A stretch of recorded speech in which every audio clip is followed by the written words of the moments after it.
সালে পিরোজপুরের মঠবাড়িয়া পৌরসভায় বর্জ্য অপসারণের জন্য 261টি স্টেইনলেস স্টিল ডাস্টবিন স্থাপন করা হয়। তবে অনিয়ম আর অপরিকল্পিতভাবে স্থাপন ও সময়মতো ময়লা অপসারণ না করায় যত্রতত্র ছড়িয়ে পড়ছে আবর্জনা। ভোগান্তি বেড়েছে পৌরবাসীর, যদিও বর্জ্য অপসারণে ব্যবস্থা নেওয়ার আশ্বাস দিচ্ছে কর্তৃপক্ষ।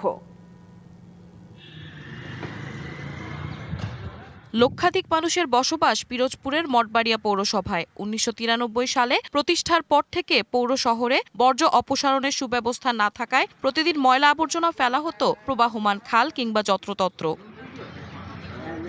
তাই পৌরবাসীর সুবিধা ও জলবায়ু পরিবর্তনের ঝুঁকি মোকাবিলায় 9টি ওয়ার্ডে 155টি সোলার স্ট্রিট লাইট ও 261টি ওয়েস্ট বিন বসানো হয়। পরিবেশ উন্নয়ন প্রকল্পের আওতায় এতে ব্যয় হয় প্রায় 3 কোটি টাকা। যদিও অনিয়ম আর অপরিকল্পনার জাতাকলে দুর্ভোগ কমেনি স্থানীয়দের। এখন আমরা চলাফেরা করি, গন্ধে আমরা অসহ্য, বমি আসে আমাদের, খুবই অবস্থা খারাপ।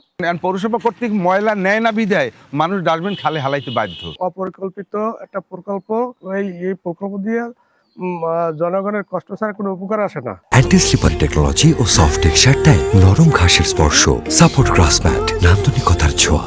অপরিকল্পিতভাবে ডাস্টবিন বসানোর পর সাধারণ মানুষ সেখানে ময়লা ফেলছে না, উল্টো সৃষ্টি হয়েছে প্রতিবন্ধকতা। যদিও কর্তৃপক্ষ বলছে বর্জ্য অপসারণে দ্রুতই নেওয়া হবে ব্যবস্থা।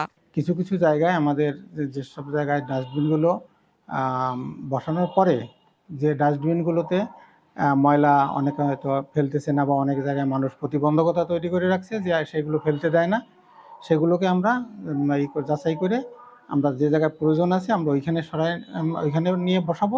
যত্রতত্র ময়লা আবর্জনা ফেলায় দূষিত হচ্ছে পরিবেশ, বাড়ছে স্বাস্থ্য ঝুঁকি। দ্রুত কার্যকর পদক্ষেপ নেওয়া না হলে সমস্যা আরও প্রকট হতে পারে বলে মনে করছে সচেতন মহল। DBC news desk.